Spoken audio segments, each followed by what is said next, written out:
वक्त मैं लाहौर इस्लामाबाद मोटरवे पे हूँ और अभी भेरा में रुक के मैंने लंच किया, चाय पी।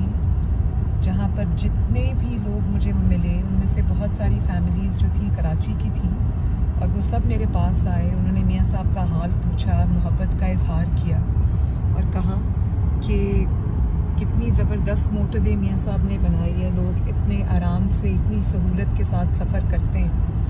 और उस दिन के हम इंतज़ार में हैं जब मियाँ साहब ना सिर्फ वापस आएँ बल्कि पाकिस्तान में वापस आके चार्ज संभालें और लोगों को इस मुसीबत से आज़ाद कराएं और तरक्की के सफ़र पे पाकिस्तान को वापस डालें। तो आप जो भी कर लें, कुछ भी कर लें, प्रोपेगेंडा कर लें, करप्शन के नारे लगा लें, मज़हब कार्ड इस्तेमाल कर लें, गद्दारी कार्ड इस्तेमाल कर लें, जेलों में डाल लें, झूठे मुकदमात बना लें, काम खुद बोलता है।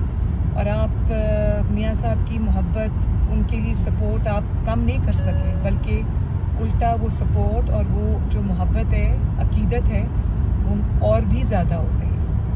तो इज़्ज़त और ज़िल्लत सब अल्लाह ताला के हाथ में। लेकिन आप ये देखें कि ये जो है, ये मियाँ साहब की कामों का मुंह बोलता सबूत है, जिसको ना ये छुपा सकते हैं ना मिटा सकते हैं।